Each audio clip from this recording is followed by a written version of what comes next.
كل يوم نقابل في توانسه يقولوا لي نحب نبدا مشروعي اما ما نجمش، والحقيقه نعرفوا الاحساس هذاك ونعرفوا بالكدا بالكدا، خاطر انا بدي كنت في نفس الوضعيه، كنت نخدم ليل ونهار اما حياتي ما حبش تقدم حتى سنتي لقدام، لين قررت نتحرك ونعمل حاجه. عسلامه، معاكم صدق بن يوسف، وفي القناه هذه باش نحكيو على تجارب وحاجات تعلمتهم تواجدي في المارشي الامريكي وطبقتهم على المارشي التونسي. الوغ كان تحب تستفاد من لي زيكسبيريونس هذوما اعمل ابوني ونبداو الفيديو نتاعنا. اللي اكتشفته في السيستم التونسي بعد ما حاولت برشا اني ننجح فيه انه مجعول مش باش ينجح لي زونتربرونور. من الاخر السيستم التونسي مجعول باش يخلي الطبقه متوسطه عايشه مش معناها متفرهده، اما جوست تاكل وتشرب وما تموتش. تونس كامله، الجيران، العائله، المجتمع، الدوله، البروفيت، العباد الكل شنيا يقول لك خمم في الامان وما ترسكيش. الكلهم يبداو ينصحوا فينا بالخدمه القاره بالمسمار في حيط ملي احنا صغار. دبر خدمه مع الدوله هذيك تعطيك راحه راسك، دبر خدمه مع الدوله راك تعدي حياتك كامله، لا تضطرد لا تخمم في شهريه انها ما تجيكش راس الشهر وكالريق هذاك. والمشكله اللي الكلام هذايا تجاوز انه جوست ينصحوك وتعدل انه يمنعوك من انك تعمل حاجات اخرين خاطيه الكلام اللي قاعد يتقال لك. واحد من الناس اللي نعرفهم مغروم برشا بالبزنس ويحب يعمل المشروع نتاعو، وفي بلاص العقبه اللي تعرضه هو البزنس في حد ذاته. شكون كانت العقبه؟ هي عائلته. لقى عائلته الكل هالتنكوراجي فيه باش يمشي يخدم مع الدوله ومع الحاكم وفي الميليتير في الحكايه هذيك، وتبعد فيه من مشروع ومن الحكايات اللي تنجم بالرسمي توصلوا لبلايص عمره ما كان يحلم يوصل لها. والحكايه هذه نشوف في برشا ناس وبرشا عباد طموحها كبير وتحب تنجح وتعمل حاجه، اما يلقى عائلته بعد الباك يقولوا له برا قدم على الحاكم، برا قدم على الميليتير، برا امشي الاكاديمي، ومنهم خويا. خاطر كلنا في مخاخنا اللي في تونس ما تنجم تعمل حتى شيء، والعباد اللي نجحت يا في السماء يا في الوطا، والعباد الكل بويسكو مستنسه بالشهريه في مخاخها اللي السماء هذيك اللي نحكيو عليها كان عباد ارشي ملياردير وما ينجم يخلط لهم حد، كان عباد عندها عائلتها لابس عليها من الاول. اما غوز ما وقفت لها انا الحكايه هذيا خاطر صارت في عائلتي سبيسيفيكمون وما خليتش خويا يمشي لاكاديمي ميليتير. الحقيقه مشى هو وبدا في التدريب وخليته يبطل ويخرج منها. حاجه كيف هكايا يسمعوا بها العائلات التوانسه يقول لك يا معلم لاباس مهبول في راسك، اما كي تعرف شنية تنجم تعمل برا من الدومين هذاك تولي بالرسمي ماكش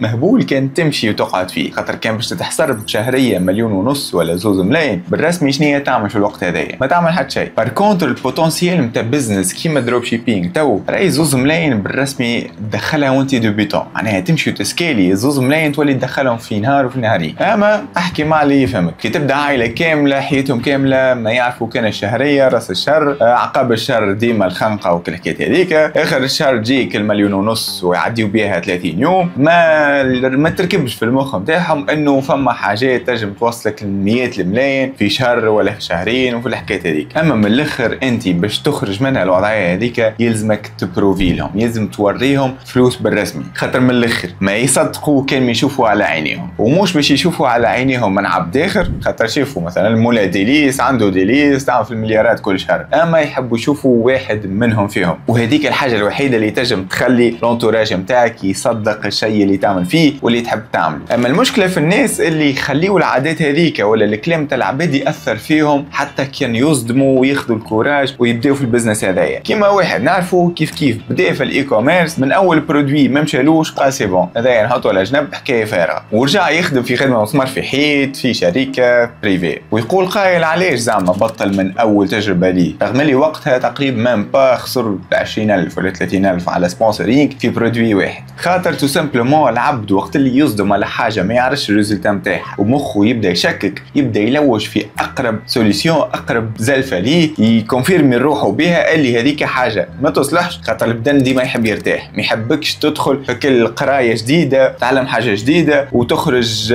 ساعات خاسر في حاجات انت بديتها، ما يحبكش تدخل في الجو هذاك الكل. على هذاك يحب ماذا به بعدك الماكسيموم على اي بزنس ولا اي حاجه تنجم تقدم بيك ريالمون. علاش؟ خاطر يحبك ديما في الكومفورت زون. والشخص هذايا كان ممكن برشا كان كمل في البروجي هذاك راهو يعمل في الملايين وما عادش يستحق جمله يخدم في حتى شركه، اما هو قرر يدفن الحلم نتاعو من قبل حتى ما تبدا. والحكايه تمشي ابعد من هكايا، تنجم تكون انت تسكن بعيد على داركم، معناها لي ديسيزيون اللي تاخذ فيهم الكلهم خارجين منك انت بيرسونيلمون، ما فما حتى حد ياخذ في ديسيزيون معاك، ما فما حتى حد قاعد ياثر لك على تفكيرك، كل شيء تاخذ فيه 100% من راسك. ولهنا وباقي نلقاو اللي فما عباد تتردد باش تصدم على حاجه كيف هكايا، ولا تصدم وفيسع فيسع تجبد رواحها. علاش؟ زعما خاطر الشيء يبدا من التربيه نتاعنا اللي صارت لنا واحنا صغار، يخليونا نخمو في الريسك من منطلق النجاح في بلاصه من منطلق الفشل. اش معناها؟ معناها انت يخليوك وقت اللي تبدا في حاجه ترسكي فيها بشويه فلوس اما المستقبل نتاعها نجاح، تخمم فيها 20 مره قبل ما تبداها، رغم اللي وقت اللي تمشي سهريه ولا اي حاجه باش تصرف فلوسك فيها ما تخممش مرتين. وكيف كيف نفس الحكايه يخليونا انه نصدموا على خدمه فيها مسمار في حيط تشدك 30 سنه كارير وانت ما تتحركش من بلاصتك، لا قاعد تقدم لا قاعد تنتج،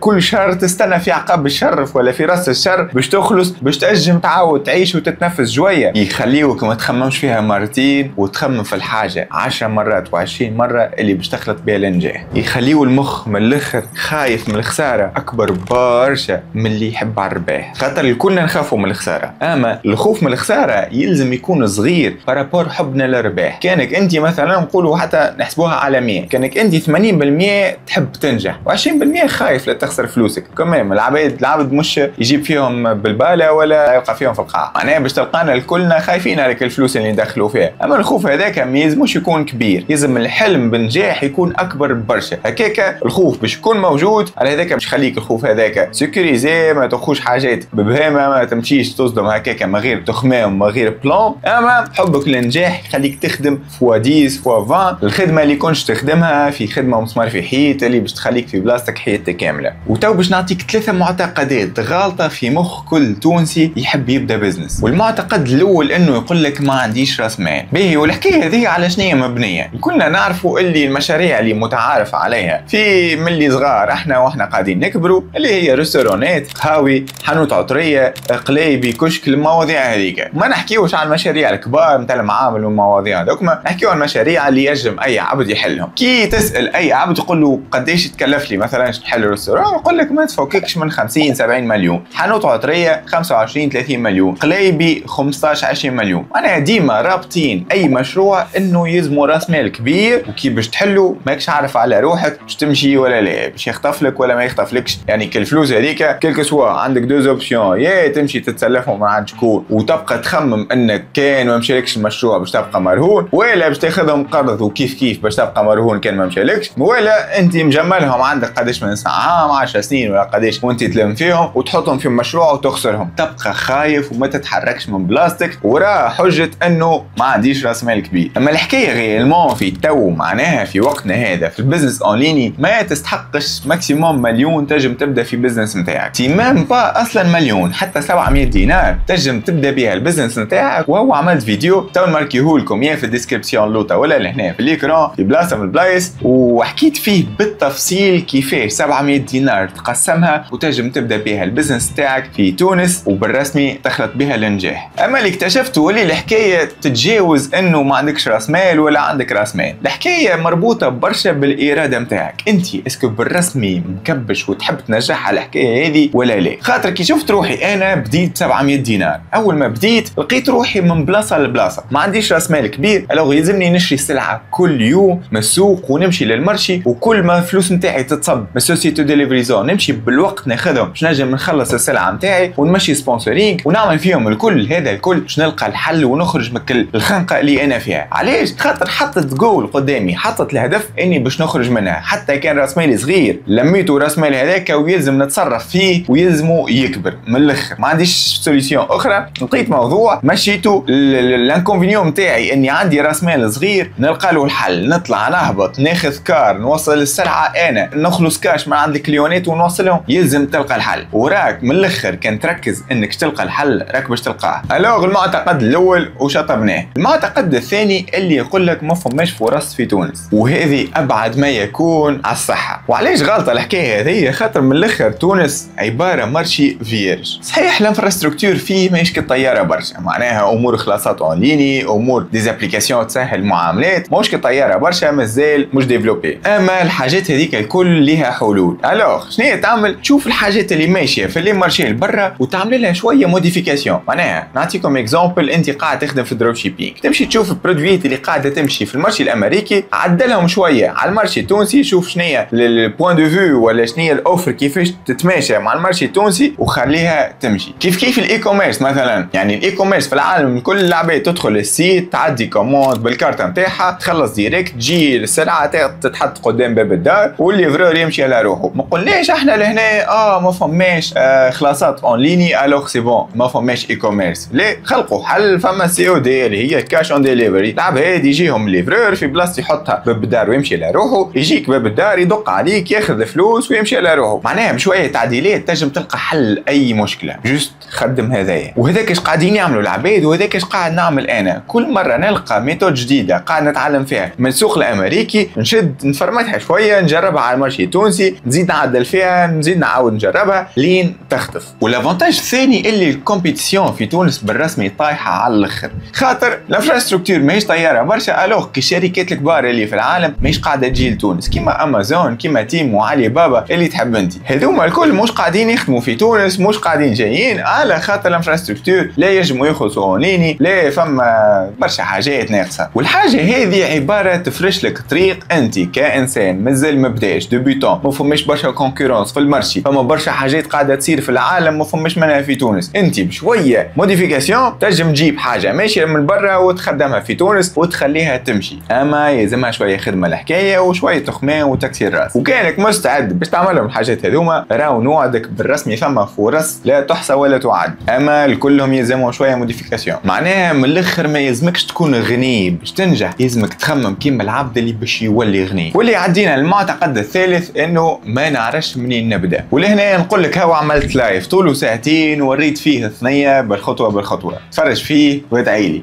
تلقاني حطيته تحت الفيديو هذيا ولا ماركيته لك في بعض البلاصه. الوغ من الاخر الترانسفورماسيون يلزمها تصير، وماذا بيك تصير اليوم قبل غدوه. كيما فما مثل يعجبني برشا ونمشي به ديما، يقول لك احسن وقت باش تزرع شجره هو 20 سنه التالي، وثاني احسن وقت هو اليوم. الوغ كان فاتك احسن وقت على الاقل ابدا اليوم، خاطر انا بيدي قبل ما نبدا ما كانش ميم با عندي ثقه في روحي اللي نجم ننجح ونجم نمشيها هذيا. بديت حاجه اسمها كتاب اسمه Think and Grow Rich، هذاك بدل لي مخي كومبليتمون، يخليك من الاخر تفهم اللي الحكايه هذه في يدك انت ومش في يد حتى حد. راك من الاخر انت تقرر، يا تعيش حياه مزيانه وكلها نجاح، يا تعيش حياه خايبه وتكمل حياتك كلها كيكه، وكلها في يدك انت مش في يد حتى حد. بالطبيعه القضاء والقدر في يد ربي، اما ربي يقول لك اسعى وانا عليا نجازيك. الوغ كانك ماكش تسعى ريزولتا عارفها شنيا، وكانك تسعى راه سي بون ولا عندك شانس انك باش تنجح. وقتاش باش تنجح هذيك في يد ربي، اما سي بون عارف قدامك نجاح، جوست تبقى تخدم تخدم تخدم لين تخلط له، وبقدره ربي راك باش تخلط له. جوست اسعى وابدا، خاطر اصعب خطوه انك تبدا، بعديك الريتم باش يشد بعضه، وبعديك الفلوس باش تخليك تجيب لك موتيفاسيون، وكل لي ريزولتا الصغار باش يخليو لك موتيفاسيون تقوى اكثر، وريزولتا الصغيره تجيب ريزولتا كبيره وانت ماشي. معناها